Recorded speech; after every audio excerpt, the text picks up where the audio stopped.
Assalamu alaikum, dear participants. Thank you for joining the workshop. This session is about supply chain management system and how to pass certified supply chain professional CSCP exam. This session will be conducted by trainer Sir Ashar Durani. Sir, I'm making you host so you can continue. Thank you very much ji. My name is Ashar Durrani and time जाया किए बगैर जो है move towards presentation. थोड़ा सा आपको idea दे दूंगा आप लोगों को and if you have queries तो आप उसको बाद में कर सकते हैं. तो क्या मैं होस्ट बन गया हूँ? क्या मैं शेयर कर सकता हूँ slide? Yes, sir, you can. नहीं अभी तक नहीं हुआ.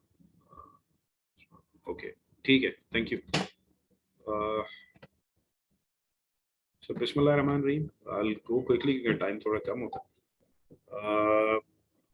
What is supply chain? आप में से कुछ लोग होंगे या तो बिल्कुल फ्रेश होंगे या काम कर रहे होंगे या आप करना चाह रहे होंगे supply chain. So I'll go the different definitions you'll find out on the internet and बहुत सारा material है, Indians भी है और Europeans भी है, but मैं क्योंकि Apex is a wholly solely governing body of the supply chain. Commercial की बात कर रहा हूँ जहाँ पे production की हम बात कर रहे होते हैं. So उसी को पूरी दुनिया में माना जाता है Apex को. उसको मैं आपको थोड़ा सा दिखा दूंगा. मेरी वो slide missing है इस laptop में, but I'll define you कैसे होता है. So supply chain basically interlink of different departments like a chain, जहाँ पर आप के मुख्तलिफ departments जो हैं within the organization वो interlinked होते हैं and you perform better. अगर ये interlink नहीं होंगे, weak होंगे, तो आपकी प्रोडक्शन, आपकी परफॉर्मेंस और आपकी इन्हांसमेंट में आप परफॉर्म करके बेटर नहीं हो सकते with passage of time.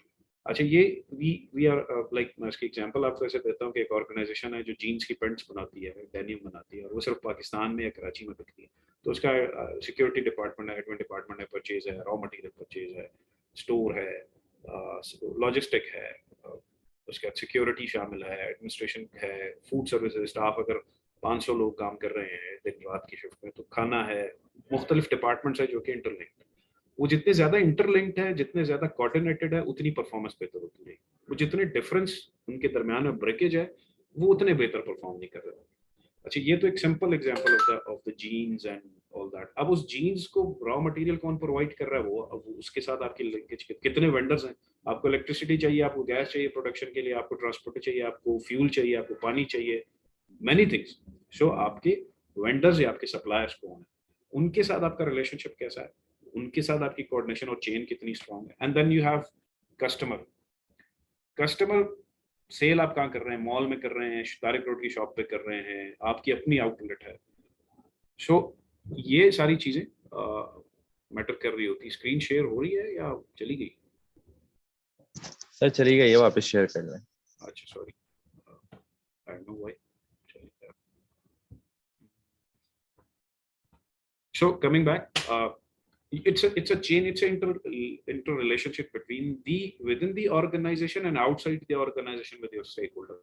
That is supply chain. You will find different supply chain definitions, वो मैं बता दूंगा आपको. ओवरव्यू ये है कि देखें, इंफॉर्मेशन हमारे यहाँ जरा क्योंकि इसको इतनी इंपॉर्टेंस अब देने लगे हैं, गोरे पिछले 50-100 साल से इंफॉर्मेशन को बहुत ज्यादा मानते हैं. So the key is for any organization, any department, any working, even if you follow our religion, तो information is the key. जिसको हम शायद हमारे कल्चर में information की इतनी importance नहीं है. हम सुनी सुनाई बातों पे, that's why we are followers. मैं उस पर नहीं जा रहा, लेकिन basically Europeans has success, Arabs have success, UAE, Qatar, because information is the key. So उसकी importance बहुत ज़्यादा है.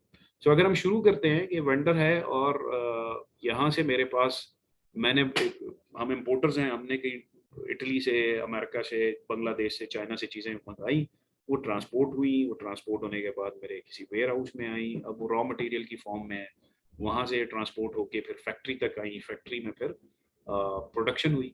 लेट्स जीन्स की एग्जांपल, जीन्स प्रोडक्ट हो गई, उसके बाद प्रोडक्शन से पैकेजिंग में कन्वर्ट हुई, देन अगेन एक वेयर हाउस में गई. अब इस वेयर आप कहेंगे यहाँ पर भी वेयर हाउस है, यहाँ पर भी वेयर हाउस है. सो हो सकता है ये आपकी बाउंड्री में ही ना आते हैं, आपको यहाँ से आपकी बाउंड्री शुरू होती हो, तो लाजिम बात है इसके पीछे जो लोग हैं वो तो इंपोर्ट कर रहे हैं रॉ मटेरियल को, उसको ट्रांसपोर्ट करने की कोशिश कर रहे हैं, उनको स्टोर करते हैं, फिर आप तक पहुंचाते हैं. सो ये फैक्टर तो है ना. अगर ये फैक्टर वीक है, कमजोर है, तो आपकी प्रोडक्शन कमजोर है. तो इस फैक्टर, और अगर ये आपका अपना फैक्टर है, आप खुद इसे मैनेज कर रहे हैं और जितना स्ट्रांग है उतनी प्रोडक्शन अच्छी होगी। सो ये टू टू डिफरेंट थिंग्स, लेकिन आपको इस लिंक को क्रिएट करना और स्ट्रॉन्ग करना होता है बीइंग सप्लाई चेन। यहाँ से आप ट्रांसपोर्ट करते हैं अपने वेयर हाउस में, अपने स्टोर में, वहां से आप ट्रांसपोर्टेशन करते हैं आउटलेट्स में, शॉप्स में, मॉल्स में, या आपका अपना कोई ब्रांड है। सो इन सब चीजों के दरमियान में जो सबसे इंपॉर्टेंट चीज है दैट इज इंफॉर्मेशन फ्लो। कब कितना माल खरीदा जा रहा है, कब पहुंच रहा है, किस रास्ते में है, कब वेयर हाउस में आएगा, कब हमारे पास आएगा। अगर ये अप टू डेट है, so your planning will be up to date. If it is lack in up to date, आपकी प्लानिंग और आपकी प्रोडक्शन मुतासर होती है। सो ये एक बेसिक ओवरव्यू है। हर बिजनेस अपने हिसाब से चलता है। What is supply chain? Basically activity है, सिस्टम होता है, एक ऑर्गेनाइजेशन होती है, चाहे वो जीन्स की प्रोडक्शन की एग्जांपल ले लेते हैं। एक सिस्टम है, उसके अंदर लोग मौजूद हैं जो एक्टिविटीज करते हैं। फाइनेंस का बंदा, सप्लाई चेन का बंदा, परचेज का बंदा, स्टोर का बंदा, सिक्योरिटी का बंदा, एडमिन का बंदा, ट्रांसपोर्ट का बंदा, लॉजिस्टिक का बंदा, फूड सर्विसेज का बंदा, and many mores depend on your production. फिर वो उसके दरमियान में जो चीज सबसे इंपॉर्टेंट है वो इन्फॉर्मेशन मूव कर रही होती है, टू एंड फ्रो। फिर रिसोर्सेज क्या है आपके पास? अच्छी फैक्ट्री है, अच्छी गाड़ियां हैं, अच्छी लोडिंग के आपके पास प्लेटफॉर्म्स हैं, आपका जो ह्यूमन रिसोर्स है वो बड़ा स्किल्ड है, ठीक है। ये सारी की सारी जब चीजें आप इकट्ठी करते हैं, then you can able to move a product और service from supplier to customer. तब आप एक प्रोडक्ट लेते हैं, raw material, semi finish product, और उसे प्रोडक्शन में डाल के कस्टमर तक पहुंचाते हैं। सो इनमें से कोई भी एक चीज पे कंप्रोमाइज करेंगे तो आपका जो कंपेटिटर है वो आपसे बेहतर परफॉर्म कर रहा होगा और आप उससे कम परफॉर्म कर रहे होंगे। सो सप्लाई चेन आपको ये बताता है कि it's not about purchasing and production, it's about overall structure and redevelopment and betterment of your business and processes.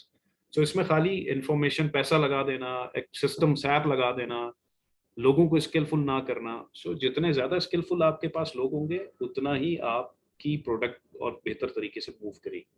इसमें एक वर्ड है product and services. Services industry में भी सप्लाई चेन। सर्विस इंडस्ट्री क्या है? Your hotels, your service industry hospitals.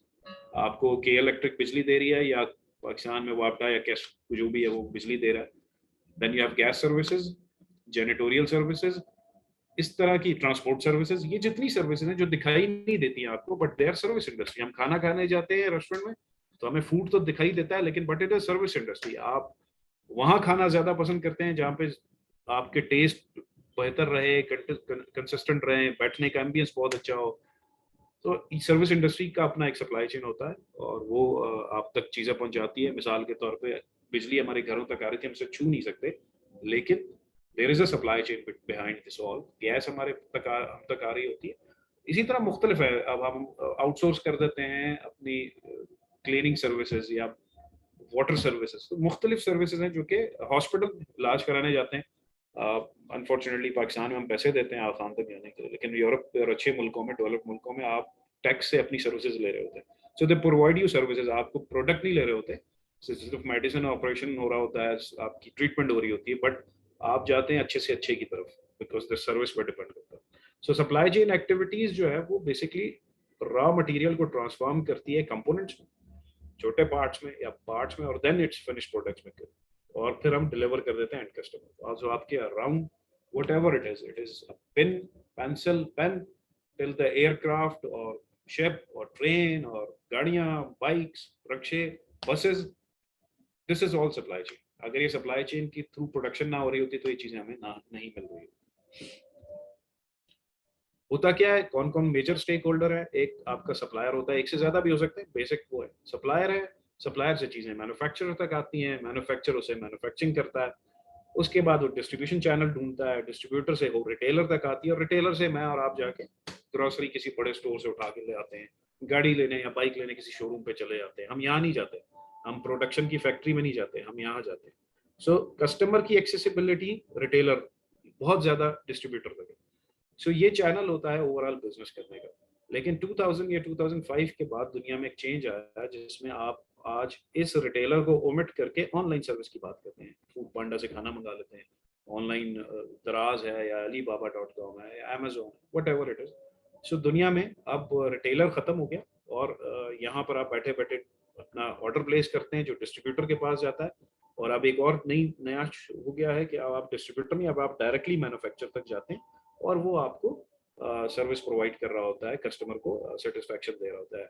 अब ये इनके ओमिट करने से एक फायदा ये हो गया कि एक तो कस्टमर डायरेक्टली लिंक हो गया मैन्युफैक्चरर के साथ। दूसरी बात ये है कि अगर कंपनी कोई चैनल बनाने होते थे तो उसको जो है वो ये पैसे बच जाए और वो फिर थोड़ी प्रोडक्ट सस्ती करके आपको देता है। जैसे आप लोग 1 मिनट होल्ड करेंगे प्लीज, थैंक यू, मैं कॉल।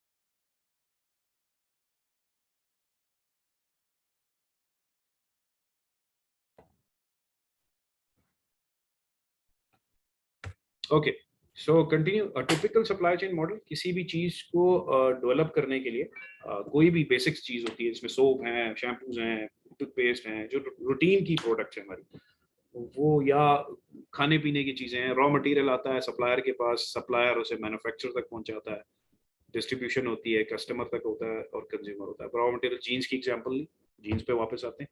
जीन्स को रॉ मटेरियल कौन बना रहा है?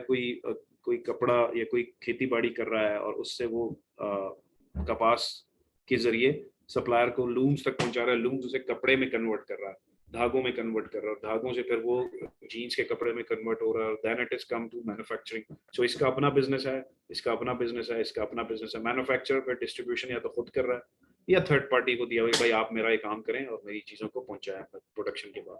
एंड देन उसका कस्टमर है, शॉपकीपर्स हैं, मॉल सेंटर्स हैं, अपने ब्रांड के नाम पे कोई लोगों ने शॉप्स खोली हुई है।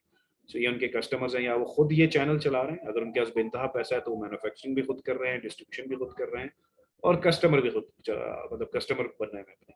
एंड देन कंज्यूमर, कंज्यूमर और कस्टमर में डिफरेंस ये होता है कि कस्टमर हर एक का अगला कस्टमर है। रॉ मटेरियल एक्सट्रैक्टर का सी सप्लायर कस्टमर है, मैन्युफैक्चरर इसका कस्टमर है, लॉजिस्टिक अगर मैं किसी और से करा रहा हूँ तो वो ये इसका कस्टमर ये है, इसका कस्टमर ये है। लेकिन जो कंज्यूम कर रहा है प्रोडक्ट और खत्म कर रहा है, जहाँ पे प्रोडक्ट फिनिश हो जाती है, हैंग दी जाती है या वापस कर दी जाती है या डिस्कार्ड कर दी जाती है, उसे कंज्यूमर कहते हैं।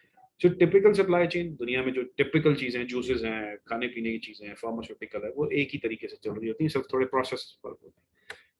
कॉम्प्लेक्स सप्लाई चेन, मुझे एक सैटेलाइट बना के ऊपर भेजनी है, पाकिस्तान की एक सैटेलाइट बनानी है, तो मैं क्या करूंगा, स्पार्को में इंजीनियर्स बिठाऊंगा और एक सैटेलाइट बनाऊंगा जो कि जाके उससे भिजवाऊंगा। So that is a complex supply chain. ठीक है, वो उस तरह से काम नहीं करेगी सप्लाई चेन जैसे एक जूस बनाने वाली फैक्ट्री है या जैसे जीन्स बनाने वाली फैक्ट्री है। सो इट मीन कि अगर मैं कॉम्प्लेक्सिटी में जाऊंगा तो मेरी कॉम्प्लेक्स सप्लाई चेन हो जाएगी। मैंने टैंक्स बनाने हैं जंग करने के लिए, so I need a complex supply chain जिसमें बेतहा कंपनीज इन्वॉल्व हैं, बेतहा टेक्नोलॉजी इन्वॉल्व है, बहुत सारे वेयर हाउसेस, प्रोडक्शन इन्वॉल्व है। अब आ जाते हैं इसकी एग्जांपल एयरबस A320 या बोइंग की तरफ। एयरबस A380 दुनिया का सबसे बड़ा जहाज है, ठीक है, 450 लोगों को या 500 लोगों को या 700 लोगों को भी बिठा सकता है। So it's a big aircraft. उसको बनाने के लिए क्या वो सप्लाई चेन इस्तेमाल हुई होगी जो कि एक शूज बनाने वाली कंपनी बाटा है या चाइना का कोई शूज है? नहीं, उसकी सप्लाई चेन कॉम्प्लेक्स होगी। उसके 3-4 जगहों पर वो है, यूरोप में, फ्रांस में, अमेरिका, इंग्लैंड में और जर्मनी में, शायद ये 3 जगह पे उसकी प्रोडक्शन फैक्ट्रीज हैं जो कि शायद हमारे शहरों के आधे आधे जितने हैं। फिर वहां से उनके बहुत सारे वेंडर्स हैं, then they have avionics engineering, mechanical engineering, aircraft engineering, aviation engineering, मुख्तलिफ किस्म के कॉम्प्लेक्सेस, सिस्टम इंजीनियरिंग, और उसके बाद फिर होते होते वो किसी एमरेट्स को या कतर एयरवेज को डिलीवर होता है। सो मुझे जहाज का इंजन बनाना है, मुझे ट्रेन, मुझे शिप बनाना है, it's a complex supply chain. मुझे नेवी की सबमरीन बनानी है, so it's a complex supply chain. मुझे सैटेलाइट बनानी है, मुझे रॉकेट बनाने हैं, मुझे अंडरग्राउंड टनल बनानी है, ठीक है, या मुझे सबवे बनानी है जिसमें एक ट्रेन चलेगी, 10 ट्रेनें चलेंगी, 100 ट्रेनें चलेंगी। सो मुझे ट्रेन के इंजन बनाने हैं, बोगियां बनानी है। So it's a complex supply chain. So there is a difference between normal supply chain and complex supply chain. Supply chain work कैसे करती है? सप्लाई चेन वर्क ऐसे करती है कि आपके इंफॉर्मेशन फ्लो कर रही है both end. So information should be flowing both end. Supplier जो है वो यहाँ से सप्लाईज पहुंचाता है असेंबली करने वाले को या प्रोड्यूसर को, ठीक है, और उसके बाद यहाँ से चीज़ें मूव होती हैं कस्टमर की तरफ।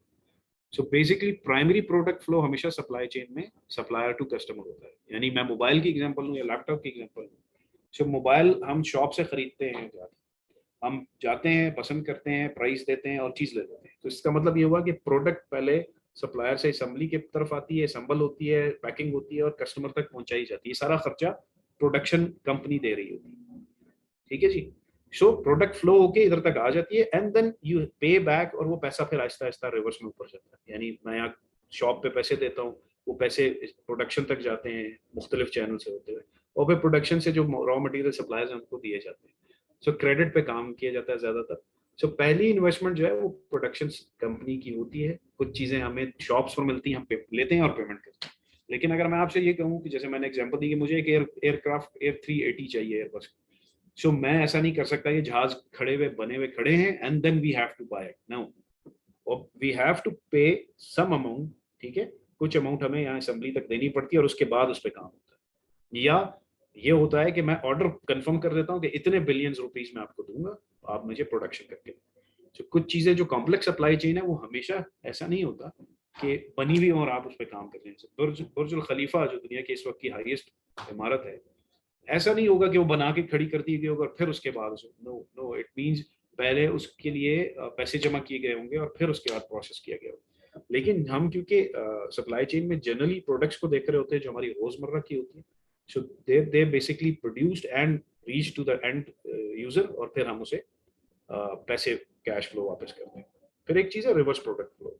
रिवर्स प्रोडक्ट फ्लो हमारे मुल्क में कम होती है। इसकी बेसिक एक एग्जांपल ये बताता हूँ। दो तरीके से रिवर्स प्रोडक्ट फ्लो होती है। एक रिवर्स प्रोडक्ट फ्लो वो है जो कि आइटम आपको गलत रिसीव हो गया, आपने दराज पे ऑर्डर किया या अलीबाबा पे ऑर्डर किया या किसी भी इंटरनेशनल वेबसाइट पे, और जब आपको ऑर्डर आया तो या तो वो साइज में छोटा था, या वो कलर वो नहीं था जो आपने ऑर्डर दिया, या वो चीज नहीं थी जो आपने बताई।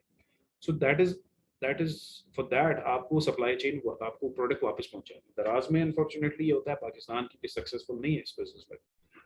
उसकी वजह भी बताता हूँ आपको। आप जब दराज से कोई चीज़ मंगाते हैं, मुझे नहीं पता, आपका एक्सपीरियंस नहीं, मेरा है, तो वो चीज़ उस हिसाब से अगर ना आई हो तो आप उसे रिवर्ट करते हैं, या डैमेज आई हो, टूट के आई, तो रिवर्ट करने के लिए आपको कहते हैं हमारे हेड ऑफिस फलाने ऑफिस पहुंचा दें, टीसीएस के थ्रू वापस भेज दें, और खर्चा आप दे रहे हैं। यूरोप में ही नहीं होता, यानी अच्छे कंट्रीज में होता है, वो कहते हैं ठीक है जी आपको गलत चीज़ आ गई, डोंट सेंड इट बैक, हम आपको नई दूसरी प्रोडक्ट भेज देंगे, और अगर उठानी भी होगी तो we will take it by ourselves. तो आप फलानी दुकान पे शॉप पे चले जाएं कोरियर पे, या तो वहां पे फ्री ऑफ कॉस्ट आप कर दें, हम पैसे बेयर कर लेंगे, या फिर आप जो है हमारा बंदा आपसे घर से ले जाएगा। Most of the time they don't take it back.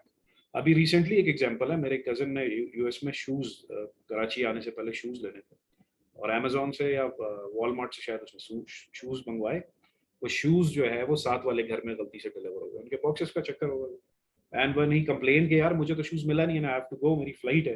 तो उन्होंने इमरजेंसी बेसिस पे शूज भेज दिया कि सॉरी वी आर रिग्रेट, वो शूज आपको अगर डिलीवर नहीं हुआ तो ये शूज आप ले लें। और वो कहते जब मुझे शूज मिला तो उसके 1 घंटे बाद मेरी पड़ोस से लोग आए, उनका कि जी ये अनफॉर्चुनेटली ये गलती से हमारे उसमें पड़ा हुआ था, उसमें बॉक्स में, तो उसके पास 2 एक साइज के शूज हो गए। देन ही सेड कि यार मैंने कांटेक्ट किया, मैंने कहा भाई आपकी तरफ से सॉरी, अनफॉर्चुनेटली मेरे पड़ोस में चला गया था या किसी वजह से, सो काइंडली ये जो एक्स्ट्रा शूज है आप रिटर्न करो। सो दे सेड कि नहीं sir, it is a gift from our side, because उन्होंने कस्टमर रिटेन करना है, उन्होंने अपनी सर्विसेज को बेहतर करना है। सो दे नेवर सेड कि अच्छा अब आप टीसीएस जाएं और जाए हमारे हेड ऑफिस में आए 15 किलोमीटर वहां जमा कराएं। They said it's a gift. इसकी 2 रीजन है। एक तो रीजन ये है कि रिवर्स प्रोडक्ट फ्लो के लिए आपको ये वाली सप्लाई चेन काम नहीं करेगी। सप्लाई चेन से क्या मुराद है, आपको लॉजिस्टिक चाहिए, ट्रांसपोर्ट चाहिए, पैकिंग चाहिए। इस फॉरवर्ड सप्लाई चेन में असेंबली के बाद आपको कस्टमर तक पहुंचाने के लिए मुख्तलिफ प्लेटफॉर्म्स चाहिए, उसकी कॉस्ट होती है। अगर मैं ये इसी प्लेटफॉर्म को दोबारा यूज करूंगा तो मेरी कॉस्ट बढ़ जाएगी, मेरी ट्रांसपोर्टेशन लॉजिस्टिक की कॉस्ट बढ़ जाएगी। मिसाल, मैंने एक पेंट दराज से आप तक पहुंचाई, मैं दराज हूँ, और वो पेंट आपको साइज में कलर में डिफरेंट मिली। अब आपने मुझसे कहा कि सर ऑर्डर गलत है, कंप्लेन की। अगर मैं ये कहूं कि मैं आपके लिए एक राइडर भेजूं और वो राइडर आप तक आए और फिर वो राइडर एक पेंट लेके मुझे वापस, दराज का हेड ऑफिस कराची में है, लाहौर में है, जहां पर भी है, मेरे ख्याल लाहौर में, आई डोंट एक्चुअली नो, तो वो मुझे अगर लाहौर में भी है तो मुझे वो प्रोडक्ट वापस लाहौर तक पहुंचाने में it cost me many rupees. उतने की तो प्रोडक्ट नहीं होगी जितने में मैं आपको पहुंचाऊं। So reverse flow product flow is too expensive, it is another supply chain जो कि आपको डिजाइन करनी पड़ती है और इसकी कॉस्ट बहुत होती है। इसी वजह से पाकिस्तान में online business reverse product flow पे बात ही नहीं करते, क्योंकि पैसा खर्च होता है। और एक पेंट या दो पेंट, अगर 100 पेंटें बेची हैं तो 2 पेंटों को रिवर्स करने के लिए उनको बहुत पैसे खर्च करने पड़ेंगे, अलग से लोग रखने पड़ेंगे, कॉस्ट आएगी। तो वो कहते हैं भाई कस्टमर बेयर कर ले, हम सही कर देंगे, अदरवाइज थैंक यू, हमें जरूरत नहीं। यूरोप में क्योंकि लॉ है, कस्टमर सेटिस्फैक्शन है, पैसा है, तो वो इस चीज का बड़ा ख्याल करते हैं। ठीक है जी। तो reverse product flow is entirely another product flow कि आपकी रिवर्स हो।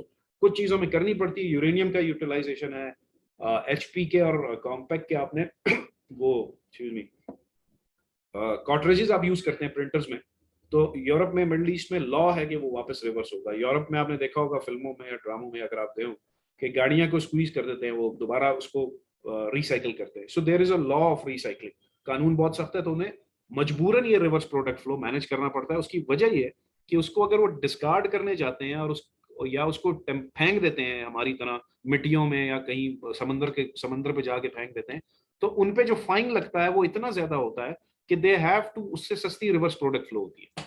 तो वो फिर रिवर्स प्रोडक्ट फ्लो इतना फाइन होता है उनके ऊपर कि अगर उनकी चीजें डस्टबिन में नजर आए या रिसाइकल नहीं हो रही और एनवायरनमेंट को नुकसान पहुंचा रही हैं, तो वो फिर गवर्नमेंट इतना, कानून इतना सख्त है कि उनको इतने पैसे देने पड़ते हैं जुर्माने में। तो वो कहते हैं यार उससे सस्ता रिवर्स प्रोडक्ट फ्लो है, तो रिवर्स प्रोडक्ट फ्लो इम्प्लीमेंट कर दो। सप्लाई चेन, आप मैन्युफैक्चरर हैं, you are the focal person, कुछ भी बनाते हैं, आपके सप्लायर्स हैं और उन सप्लायर्स के पीछे भी सप्लायर्स होंगे सर्टेनली, ठीक है ना। और इसी तरह आपके डिस्ट्रीब्यूटर और कस्टमर हैं। सो ये एक पिक्चर है जनरली आपको। मैंने जो चेन शुरू में दिखाई वो सिर्फ इस ऑर्गेनाइजेशन के अंदर को मैनेज नहीं करना, वो इनको भी मैनेज करना है, और इनके पीछे अगर ये है तो इनको भी मैनेज करना है, ये है इनको भी मैनेज करना है, और इनके आगे कस्टमर को भी खुश रखना है, मैनेज रखना है, satisfied, then you will grow. Unfortunately हम इसको ही आज तक सही नहीं कर सके। इसी में लड़ाई झगड़ा होता रहता है, marketing, sales, finance, budgeting, costing, उसके बाद प्लानिंग, इसी में हम नहीं करते। यूरोपियंस या मल्टीनेशनल क्यों बेहतर है? बिकॉज वो इधर तक पहुंच चुकी हैं, वो इनको सेटिस्फाइड करती हैं, इनको सेटिस्फाइड करती हैं, ये सेटिस्फाइड होंगे, इनके प्रोसेस अच्छे होंगे तो प्रोडक्ट आप तक तेजी से पहुंचेगी। मैन्युफैक्चरिंग ज्यादा होगी तो आपकी डिमांड ज्यादा होगी, ठीक है। अगर हम इसको खुश नहीं कर पाएंगे, इसको मैनेज नहीं कर पाएंगे, इसके लिए सिस्टम्स नहीं बना पाएंगे, तो ये कैसे काम करेगा?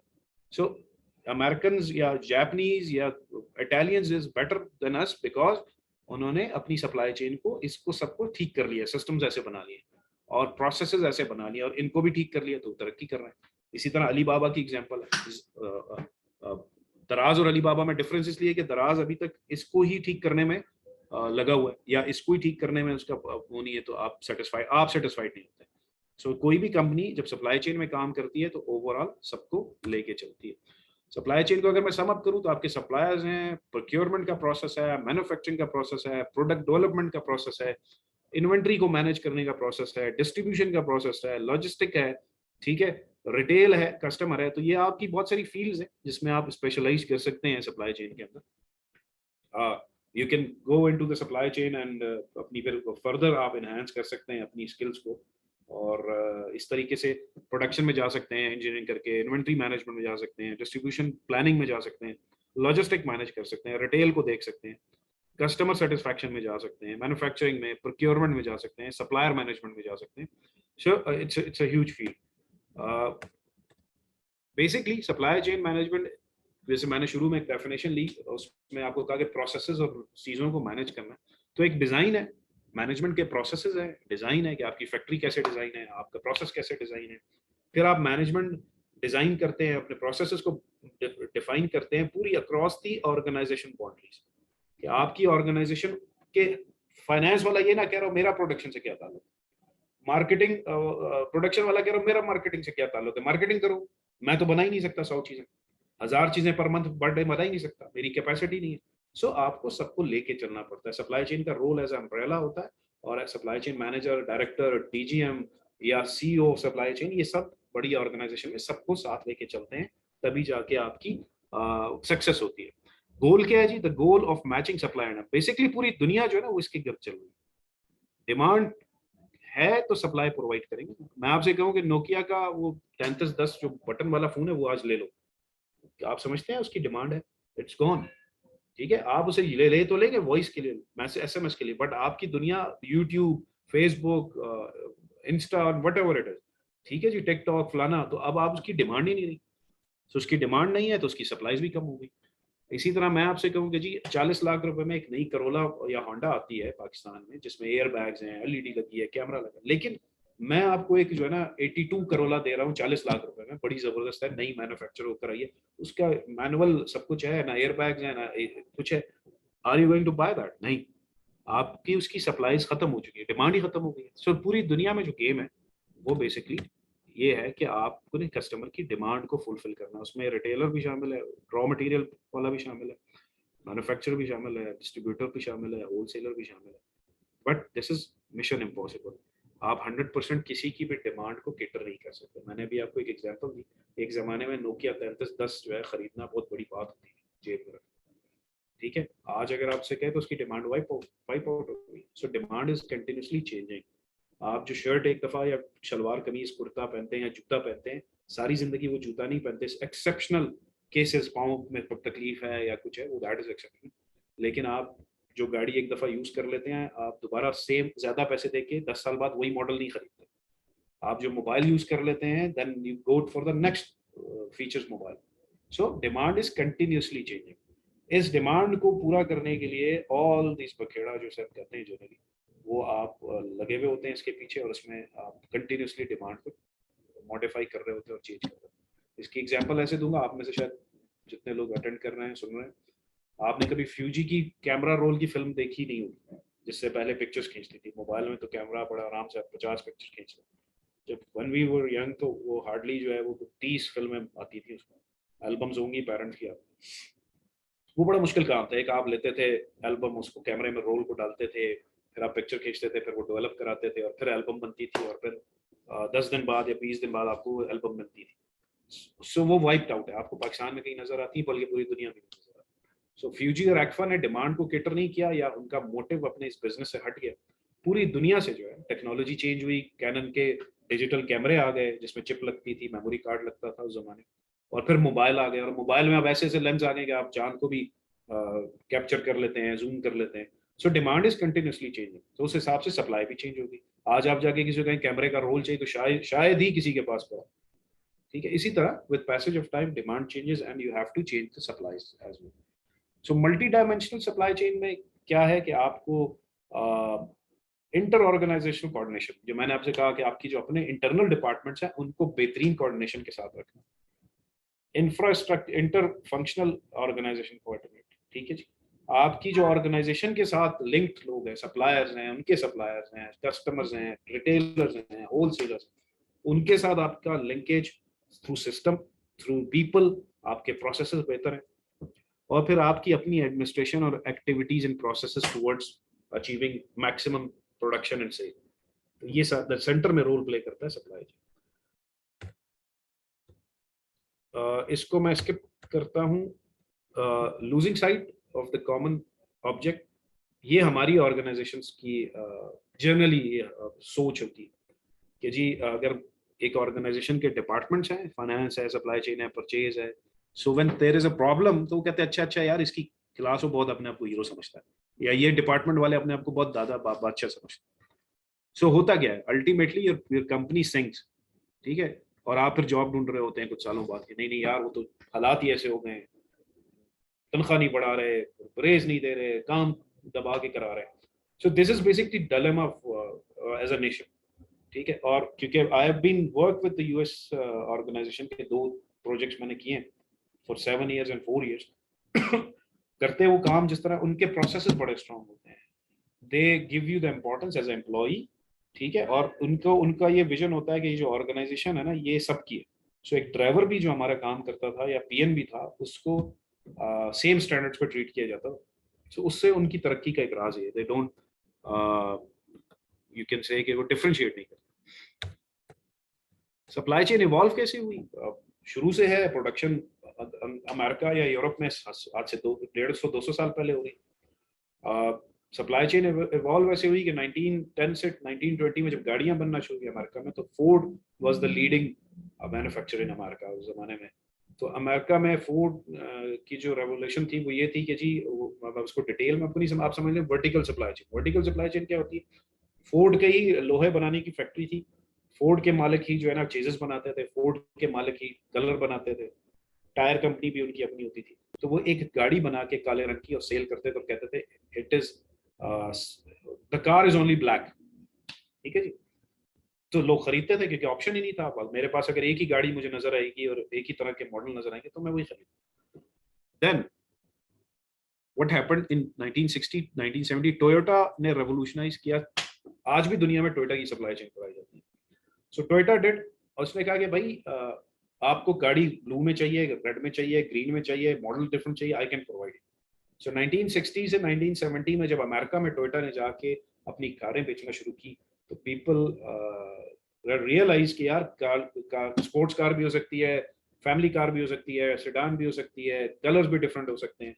सो उसने अपनी सप्लाई चेन को इवॉल्व किया और पूरी दुनिया में जितनी भी सप्लाई चेन बढ़ाई जाती है या इम्प्लीमेंट की जाती है वो टोयोटा की सप्लाई चेन है पूरी दुनिया में। Then there is third supply chain revolution जो कि 2000 में आया, जिसमें डेल ने ये काम शुरू किया कि आप अपने ऑनलाइन वेबसाइट पे जाएं, अपना पीसी सिलेक्ट करें, पार्ट सिलेक्ट करें, लैपटॉप सिलेक्ट करें and then gives the order. आप हमें ऑनलाइन हमारी वेबसाइट पे क्रेडिट कार्ड से ऑर्डर कर दें यूएस में and Europe, and we will deliver it within 14 days at your doorstep. So that was the revolutionise online business. वरना शायद ऑनलाइन बिजनेस का कॉन्सेप्ट नहीं होता। तो आज हम लोगों को रोजगार भी दे रहे हैं, बिजनेसेस भी चला रहे हैं, और कितनी फैसिलिटी है कि आप ऑनलाइन बैठे बैठे कपड़े चीजें भी मंगा लेते हैं, ट्रांजेक्शन भी कर लेते हैं, खाना भी मंगा लेते हैं, पूरी दुनिया में ट्रांजेक्शन कर रहे होते हैं। सो ये third revolution. Fourth revolution is in progress. हम देख सकते हैं, शायद हो शायद ना हो, लेकिन अभी तक ऑफिशियली नहीं है, जिसमें बिटकॉइन या क्रिप्टो करेंसी की आप बात कर रहे हैं, जिसमें होगा ये कि आप ऑनलाइन प्रोसेस करेंगे, पेमेंट की वेट नहीं करेंगे, ठक करके कॉइन्स इधर से उधर ट्रांसफर कर देंगे एंड ब्लॉकचेन जिसे आप कहते हैं, और आपके प्रोसेसेस हो जाएंगे इसके अंदर। सप्लाई चेन परफॉर्मेंस को मैं इसको स्किप कर रहा हूँ, इसको छोड़ दें, क्योंकि हम किस तरह क्विकली बताता हूँ सप्लाई चेन की परफॉर्मेंस किसी भी ऑर्गेनाइजेशन को अगर मेजर करनी तो वो ये देखती है कि मेरी ओवरऑल कॉस्ट कितनी आ रही है। अगर मैं प्रोडक्शन कर रहा हूँ 10,000 रुपए में, ठीक है, कोई एक आइटम, और मैं बेचने जा रहा हूँ 10,500 रुपए में, सो दैट इज नॉट फिजिबल, मैं आगे जाके बैंकरप्ट हो जाऊँ। तो मुझे ये देखना है कि मेरे सिस्टम्स में कहाँ कहाँ एरर है, कहाँ कहाँ मेरी कॉस्ट ज्यादा जा रही है, and how can I manage that. So जितनी कॉस्ट मेरी प्रोडक्शन की कम होगी उतना ही मेरा जो है बेनिफिट होगा। So how we organization measure their performance through cost. Customer service satisfaction कितनी है, मैं 100 में से 99 ऑर्डर टाइम पे डिलीवर करता हूँ। अगर मैं ये नहीं कर सकता, 70 करता हूँ, तो it means there is something wrong in this. So अगर कस्टमर सेटिस्फैक्शन नहीं होगी, सर्विसेज बेहतर नहीं होगी, तो मेरे ऑर्डर ड्रॉप होना शुरू होगा। So if my customer satisfaction या customer services order delivered 99 within time period, then it is beneficial. मुझे थोड़ा सा वेट कराएं, होल्ड करेंगे आप 5 मिनट्स के लिए।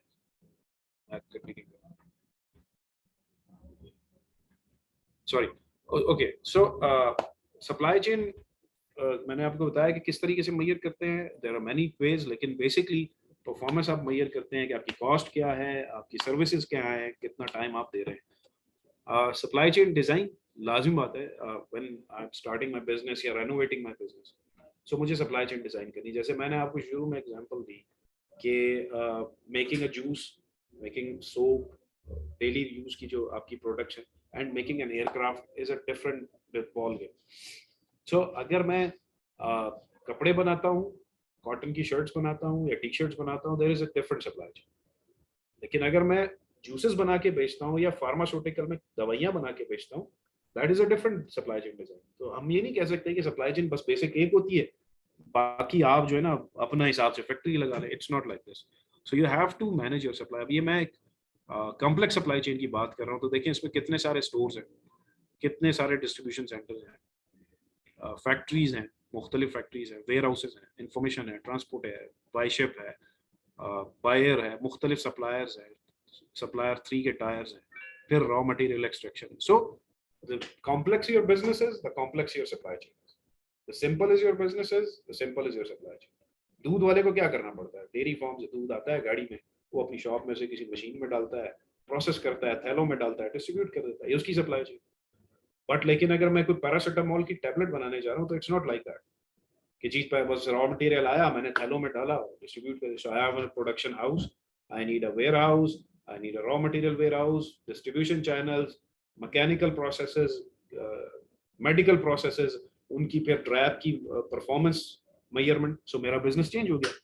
मैं गाड़ी बनाते, मैं मास्टर मोटर्स जो शैंगन आजकल बनाता है वो बेसिकली क्या है, बेसिकली मास्टर मोल्टी फोम वाले। So Master Molty Foam have been like 40 years, 30 40 50 years पीछे मास्टर मोटर्स बनाते बना मास्टर फोम बनाते बनाते they start production Master Trucks. So ऐसा नहीं हो सकता कि जिस पट्टी पर मैं फोम मोल्टी फोम बना रहा था, गद्दे बना रहा था, उसी पे मैं गाड़ी बनाना शुरू करूं। So different plant, different low people to work on this project, different mindset, different management.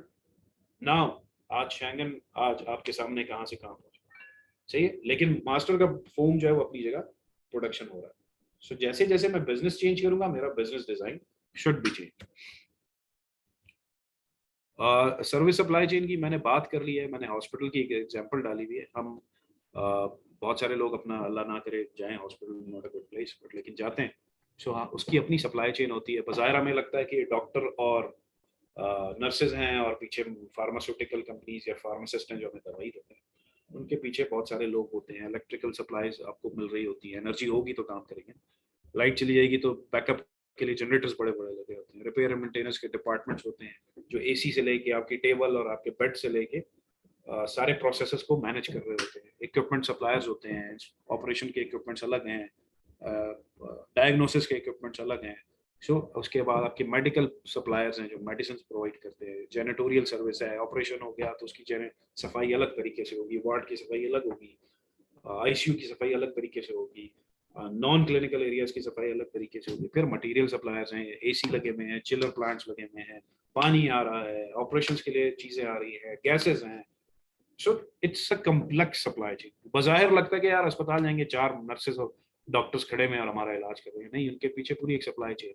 और उनके 2 कस्टमर्स हैं, एक वो कंज्यूमर्स हैं जो कि आते हैं या फ्री में इलाज कराते हैं या पैसा देते हैं, और एक कॉर्पोरेट कंज्यूमर है जिनको आपने इंश्योरेंस कार्ड दिए हुए होते हैं या कॉन्ट्रैक्ट किए होते हैं कि आपके जितने पेशेंट्स होंगे उनका इलाज हम डिस्काउंट पे करेंगे। सो दोबारा इसको थोड़ा स्किप कर लेता हूँ कि जब हम सप्लाई चेन में काम कर लेते हैं तो उसकी परफॉर्मेंस को हम ड्राइव करते हैं और मुख्तलिफ चीज़ों से देखते हैं। एफिशिएंसी एंड रिस्पॉन्सिवनेस, जैसे मैंने आपको बताया, एफिशिएंसी है कि कॉस्ट कैसे कम कर सकते हैं। कॉस्ट कम करने का हमेशा ही मतलब नहीं है क्वालिटी कंप्रोमाइज कर दो, रॉ मटेरियल सस्ता खरीद। कॉस्ट का मतलब ये अपने प्रोसेसेस को कैसे बेहतर कर सकते हैं so we can make more efficient products. And responsiveness का मतलब ये है कि जी कितनी तेजी से रिस्पॉन्स कर सकते हैं। डिमांड चेंज हो गई तो कैसे रिस्पॉन्स करें। मैंने आपको फ्यूजी की एग्जांपल दी, अगर फ्यूजी रिस्पॉन्सिवनेस होती या इस तरफ एक्फा रिस्पॉन्सिवनेस होती इस तरफ, तो वो अपने कैमरे जनरेट कर लेते। लेकिन शायद उनका बिजनेस बहुत बड़ा है मेडिकल में, तो उनको जरूरत नहीं फील हुई कि यार इस बिजनेस में जाए, या एक दफा उनके हाथ से निकल गया रिस्पॉन्सिवनेस, वो रिस्पॉन्स नहीं कर सके चेंज ऑफ द टेक्नोलॉजी। जैसे आज आपके पास मोबाइल है, आज से 5 या 10 साल बाद मोबाइल आपके हाथ में नहीं हो। सो कौन सी कंपनीज है जो रिस्पॉन्स को, डिमांड को तेजी से केटर कर सकती है, जो नहीं कर सकती वो रह जाएंगी। सो 2 तरह की सप्लाई चेन है, efficient and responsive. Efficient supply chain वो है, साबुन बन रहा है, बनने जा रहा है और आपको पैकिंग में मिल रहा है, शैम्पू बन रहा है, एफिशिएंट है, जितने पीसेस बिकते हैं उतने ही बिक रहे हैं, उसमें कोई चेंज नहीं आ रहा, कलर चेंज कर दिया, फ्लेवर चेंज कर दिया। रिस्पॉन्सिवनेस सप्लाई चेन ये होती है मोबाइल, लैपटॉप्स, कितनी तेजी से टेक्नोलॉजी चेंज हो रही है और आप उसको रिस्पॉन्स कर रहे हैं। क्यों मोबाइल आज कहाँ है, आप खरीदते हैं, नहीं खरीदते, बिकॉज वो एफिशिएंट जरूर था, रिस्पॉन्सिव नहीं। ठीक है, रिस्पॉन्सिव वो ऑर्गेनाइजेशंस, वो प्रोडक्ट्स होती हैं जो कि with passage of time change हो रही होती है तेजी से। जैसे car manufacturing, bike manufacturing efficient है, वही 70 है, नाम कुछ भी कर लो, सुपर कर लो, यूनिक कर लो, प्रिंस कर ले, कुछ भी कर ले, एफिशिएंट है वो जी, इतने पीसेस बना के बेचने। There is nothing change in design, nothing change in efficiency, nothing change in this. तो एफिशिएंट प्रोडक्शन है, प्रोडक्शन हो रही है, डिमांड है, बिक रही है। रिस्पॉन्सिवनेस क्या है, आपका मोबाइल है, आपके लैपटॉप्स हैं, आपके पीसीज हैं, आपकी गेमिंग की चीजें हैं। बिकॉज जैसे जैसे टेक्नोलॉजी एडवांस हो रही है, सस्ती हो रही है, आपकी चॉइस, डिमांड चेंज हो रही है, तो आपको रिस्पॉन्सिव होना है। Otherwise Q mobile is gone now, nobody ask about Q mobile, Sony Ericsson, because उन्होंने छोड़ दिया, वो रिस्पॉन्सिव नहीं रहे, उनका बिजनेस कहीं और चला गया। अच्छा जी। उसके बाद सप्लाई चेन ड्राइवर्स क्या है, आपकी सप्लाई चेन को रन कैसे कौन करता है। अगर आपकी इन्वेंट्री जो है ना वो एफिशिएंट है, यानी मैं मोटरसाइकिलें बना रहा हूँ तो बनाए चले जा रहा हूँ, प्रोडक्शन कर रहा हूँ और उसे किसी जगह पे स्टोर कर रहा हूँ, डिमांड के साथ बेच रहा हूँ, तो मेरी एफिशिएंसी में इन्वेंट्री को रखने के लिए वेयर हाउसेस चाहिए और वेयर हाउसेस की कॉस्ट पे करनी, चाहे अपना हो चाहे किराए का। रिस्पॉन्सिवनेस में ये है कि जी अवेलेबिलिटी, जैसे ही रिस्पॉन्स चेंज होता है कि जी फलाने मोबाइल खत्म होके नए मोबाइल आने चाहिए तो वो नए मोबाइल मौजूद होते हैं, तो ये डिफरेंस है। ट्रांसपोर्टेशन में कंसोलिडेट करते हैं, एक जगह ट्रक बनाते हैं, कंसोलिडेट करते हैं, मुख्तलिफ मोटरसाइकिलों को भरते हैं और एक जगह से दूसरी जगह पहुंचा देते हैं। इसकी जो ट्रांसपोर्टेशन है स्पीडी होनी चाहिए। मेरा मोबाइल की कॉन्फ़िगरेशन डिफरेंट है, मार्केट में ओप्पो ने जो है एक नया मोबाइल लॉन्च कर दिया है जिसकी कॉन्फ़िगरेशन मेरे मोबाइल से ज्यादा है। सो मुझे कितनी स्पीड से अपनी प्रोडक्ट वहां पहुंचानी है, सो मुझे प्रोडक्शन करनी है, मुझे उसे पैक करना है, मुझे ट्रांसपोर्ट करना है और ओप्पो के कंपैरिजन से पहले या उसके बिल्कुल इक्वल जो है मुझे मार्केट में अपना कोई मोबाइल सैमसंग का या जिसका भी लाना है। सो स्पीडी रिस्पॉन्सिवनेस होता है। फैसिलिटेशन है कंसोलिडेशन, डेडिकेटेड बस एक तरीकाकार वजह है और उस पर आप चल रहे हैं कि प्रोडक्शन ऑफ बाइक्स हो रही हैं, ट्रक लोड होना है, मार्केट में जानी है, इतनी नहीं बिकी, चलो पड़ी हुई है, बिक जाएंगी, कोई मसला नहीं। इसकी जो फैसिलिटेशन है वो फ्लेक्सिबल होनी चाहिए, प्रॉक्सिमिटी होनी चाहिए। फ्लेक्सिबिलिटी एंड प्रॉक्सिमिटी में ये है कि जब आपको लगे डिमांड बहुत ज्यादा है तो आप मार्केट में प्रोडक्ट फ्लोट करें, जब आपको लगे यार डिमांड कम है तो अपनी प्रोडक्शन को रोक, ठीक है, और फिर आप दूसरी नई चीज प्रोडक्ट प्रोड्यूस करना शुरू करें। लेकिन जब मैं मोटरसाइकिल बना रहा हूं तो मैं ऐसे नहीं कर सकता, बस 70 का एक ही मॉडल है, बने जा रहा है, हर महीने इतने मॉडल इतने पीसेस बनेंगे, ट्रक में लोड होंगे और मार्केट में फ्लोट कर दिए जाएंगे। इन्फॉर्मेशन लो कॉस्ट है, स्लो है, नो डुप्लीकेशन, भाई इन्फॉर्मेशन आ रही है, हाँ भाई कितने बिक गए, इतने बिक गए, चलो कितने बन गए, इतने बन गए, अच्छा ठीक है यार, बस इस हिसाब से अपनी प्रोडक्शन करते हैं। हाई कॉस्ट इंफॉर्मेशन है, क्विकली मार्केट में क्या चेंज आ रही है, कौन सा मॉडल, कौन सी आपका कंपेटिटर क्या बनाने जा रहा है, वो किस चीज पर काम कर रहा है, वो किस चीज पे तेजी से अपना प्रोडक्ट लॉन्च करेगा, कितनी तेजी, कितना टाइम है हमारे पास, 15 दिन है, 15 दिन के अंदर उसकी नई प्रोडक्ट आ रही है, हमारी कौन सी प्रोडक्ट आ रही है। So high cost information, reliable information, तेजी से मूव करने वाली इंफॉर्मेशन, तभी आप सक्सेसफुल है, वरना यू विल बी गॉन। सही। सोर्सिंग, लो कॉस्ट सोर्सिंग है, वही आपके रॉ मटेरियल्स प्रोवाइडर्स हैं, वही आपके फ्रेम पहुंचाने वाले हैं मोटरसाइकिल में, वही टंकी टायर पहुंचाने वाले हैं। लो कॉस्ट सोर्स है, आप आ रही है, चीजें कंटिन्यूस आ रही है, प्रोडक्शन हो रही है और बाहर निकल रही है प्रोडक्ट। रिस्पॉन्सिव रिसोर्सेज है, आपने अचानक से कहा कि भाईजान डिमांड बढ़ रही है, मुझे जो है मेरा जो नया मोबाइल है, I am not technical in this, मेरा एक नया मोबाइल है बनाना है, ओप्पो वाले लॉन्च कर रहे हैं, मैं लेट्स अज्यूम सैमसंग हूँ, so what I have to do, I have need a responsive application within 10 days। so आपके जो रिसोर्सेज हैं वो मोबिलाइज बहुत तेजी से हो रहे होते हैं, ठीक है, मुझे प्रोडक्शन उससे ज्यादा करनी है, अगर वो 50 लाख पीस महीने में बनाएगा और पाकिस्तान की मार्केट में फ्लोट करेगा Oppo, so I have to make it 55 lakh pieces within a month. So मुझे रॉ मटेरियल भी फॉरेन से चाहिए, मुझे उनकी बोर्ड्स भी फॉरेन से चाहिए, चिप्स भी फॉरेन से चाहिए, सॉफ्टवेयर भी फॉरेन से चाहिए, and I have to packet, packing भी चेंज होनी चाहिए, प्राइस भी चाहिए। सो रिस्पॉन्सिव है, एकदम से सारी चीजें करनी पड़ती हैं। यहाँ कंटिन्यूस प्रोडक्शन है, चल रहा है, बस ठीक है, इतनी आएंगी, इतनी बनेगी, इतनी बिक जाएगी। प्राइसिंग, कांस्टेंट प्राइसिंग है। अच्छा, अभी पाकिस्तान की इकोनॉमी की बात नहीं कर रहे, जनरल बात करें कि जी 70,000 रुपए की मोटरसाइकिल तो 72 की मिल जाएगी, 71 की मिल जाएगी, 69,500 की मिल जाएगी कांस्टेंट, ठीक है। ये फॉरन लो प्राइस पे चला आता है और फॉरन हाई प्राइस पे चला आता है। जैसे ही डिमांड बढ़ती है प्राइस अपनी राइज कर देता है, नया मॉडल विद दिस फीचर, ये कैमरा, ये एप्लीकेशन, इतनी स्टोरेज है, ठीक है जी 2 लाख रुपए का मोबाइल, लो प्राइस पे चला जाएगा। अगला मॉडल, अगला पुराना मॉडल या अगला मॉडल आएगा, अच्छा यार ये 25,000 रुपए का, ये 40,000 रुपए का, इसकी कैमरा। सो फॉरन से प्राइस फ्लक्चुएट करती है प्रोडक्ट की डेवलपमेंट। सो इस तरीके से आप अपनी सप्लाई चेन को करते हैं। और फिर उसके बाद यूरोप में बहुत ज्यादा सख्ती है, ग्रीन सप्लाई चेन एक नया कॉन्सेप्ट है पिछले 10-12 सालों से। कार्बन फुटप्रिंट को कम करना है, आपकी गाड़ियों में डीजल ना निकलता हो, जब आप ट्रांसपोर्ट करें तो आपके ट्रक से डीजल ना निकलता हो, आप ग्रीनरी को खत्म ना करें, आपकी चिमनियों से फैक्ट्री की धुआं ना निकलता हो, तो इसे सोशल कॉर्पोरेट भी कहते हैं यूरोप में।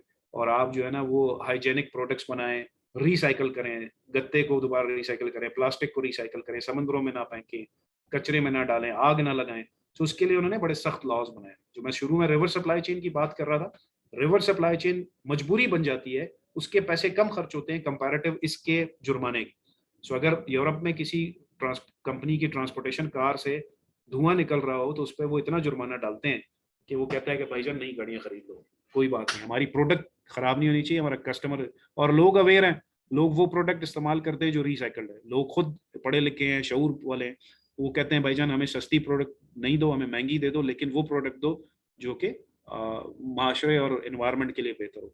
और इस चीज को पूरा करने के लिए फिर वहां पे वो दरख्त लगाते हैं। इसकी एक बहुत सिंपल एग्जांपल है, अमेरिका में भी चोरी खैर सारी दुनिया में होती है, अमेरिका का मुझे पता है कि अमेरिका में जो जंगलात को दरख्त काटे जाते हैं उसमें उनका एक डिपार्टमेंट है, जैसे महकमा जंगलात हमें कहते हैं, वो उस वक्त तक उन्हें परमिट नहीं करता दरख्त काटने के लिए जितने दरख्त वो उस साल लगा ना थे। तो जब वो लगा के आते हैं और फिर आपको बताते हैं कि जी हमने इतने लाख दरख्त, इतने हजार दरख्त लगाए, तो वो कहता है ठीक है इस साल आपको जंगल के इस हिस्से से इतने दरख्त काटने की इजाजत है। सो एनवायरमेंटल प्रोटेक्शन उनका बहुत ज्यादा है, हमसे बहुत ज्यादा है। हमारा इसीलिए ये हाल है कि गर्मी बहुत ज्यादा है, हम चीजों को नहीं सोचते। So this is all about supply chain. थोड़ा सा मैं आपको ब्रीफ कर देता हूँ about APICS. So basically APICS जो है वो एक इदारा है, अमेरिकन इंस्टीट्यूट ऑफ, मैं आपको थोड़ी सा शायद ये दिखा पाऊँ स्क्रीन दोबारा से, इसकी वेबसाइट, मेरी वो स्लाइड असल में एक्चुअली अनफॉर्चुनेटली नहीं है इसमें सिस्टम। सो एपिक्स की एक वेबसाइट है, आप जा सकते हैं। एपिक्स की मुख्तलिफ सर्टिफिकेशंस हैं सप्लाई चेन मैनेजमेंट के नाम से। It's a governing body, basically पूरी दुनिया में जो प्रोडक्शन के लॉज और नए रूल्स बनते हैं वो कंसोर्शियम है जो एपिक्स बनाता है। मैं प्रोडक्शन की बार बार बात कर रहा हूँ क्योंकि सर्विसेज के अलग हैं और एनजीओ की अलग सप्लाई चेन के फोरम्स हैं। सो इसमें आपकी लर्निंग एंड डेवलपमेंट है, इस कॉर्पोरेट आप इसे देख सकते हैं। CSCP बेसिकली एक सर्टिफिकेशन है जिसे सर्टिफाइड सप्लाई चेन प्रोफेशनल भी कहा जाता है और दुनिया में सबसे ज्यादा की जाती है। इसका जो है वो सेल्फ स्टडी होता है। पाकिस्तान में सेल्फ स्टडी है क्योंकि अलाउड नहीं है सेंटर, वैसे तो हम पढ़ाते हैं लेकिन हम शो ये सेल्फ स्टडी करते हैं क्योंकि लीगली अलाउड नहीं है, वरना कैंसिल कर देते हैं। एग्जाम पहले दुबई में होते थे 2013 तक। So I have done my CSCP in 2014 और उसमें होता ही है कि आपकी जो कॉस्ट है वो ये है $1425 जो आप उसे पे कर रहे होते हैं। और फिर इसके मॉड्यूल्स हैं, इसके 4 मॉड्यूल्स हैं, तकरीबन 700 सफ़े हैं जो कि आपको पढ़ने पड़ते हैं। और फिर उसमें कंप्लीट जो है वो डिटेल है supply chain, end to end supply chain कैसे होती है। इसके करने से फ़ायदा क्या होता है कि when you are starting of your career, so आप you can go towards your direction कि अच्छा मैं ये करने के बाद I know what is purchase, what is corporate social responsibility, what is quality management, what is supplier management, what is customer management, what is reverse supply chain, what is the IT ERP implementation या IT की तो जो एक complete package है from end to end supply chain CSCP, जिसमें आप जो है तकरीबन शुरू में सप्लाई चेन कहाँ से शुरू होती है और एंड कहाँ पर होती है और उसके दरमियान क्या क्या प्रोसेसेस होते हैं वो सारे आप समझते हैं, समझ आते हैं, अंडरस्टैंड कर लेते हैं। आप MBA सप्लाई चेन कर रहे हैं बट वो आपको सिर्फ मेजर कुछ पढ़ा देते हैं और आपको ये नहीं end to end supply chain नहीं पढ़ सकते। फिर यहाँ से आप you can take your field कि आप लॉजिस्टिक में जाना चाहते हैं, इन्वेंट्री मैनेजमेंट में जाना चाहते हैं, प्रोक्योरमेंट में जाना चाहते हैं, कस्टमर सर्विसेज में जाना चाहते हैं, बिकॉज इट्स एक्सपेंडिंग कंटिन्यूसली। अब आप कस्टमर सर्विसेज भी इसी के अंदर आती है क्योंकि आपको मैनेज करना होता है। तो there are different certification, almost सबकी कॉस्ट इसी यही है। हम आपको पढ़ा सकते हैं it's end to end supply chain. जो मेरी प्रेजेंटेशन या डिप्लोमा सप्लाई चेन है वो इन्हीं की स्लाइड्स के ऊपर बेस्ड है। ज़्यादातर मैं CSCP के कोर्स को कवर करने की कोशिश करता हूँ ताकि कॉन्सेप्ट क्लियर हो जाए, फिर आगे आप अपनी फील्ड को चूज कर सके कि आपने जाना चाहते हैं। कोई क्वेश्चन हो आपका तो यू कैन आस्क, अभी आप पूछ सकते हैं मुझसे। आई होप कि आप लोगों के लिए बेहतर रहा होगा ये session.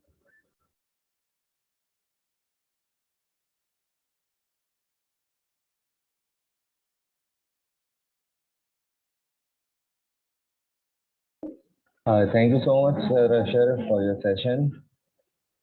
It was a wonderful, detailed session. Dear participants, if you have any query, you can ask to the trainer. Otherwise, we will close the session. If you want to enroll in this course, you can contact us through this number or on WhatsApp, or also you can visit our website for complete course details. We are conducting classes on weekends, Saturday and Sunday. New batch will be starting from 28th. So if you are interested, kindly message us. Thank you so much, Sir Asher, for your time. Thank you जी, अल्लाह thank हाफ़िज़। You very much, thank you, अल्लाह हाफिज।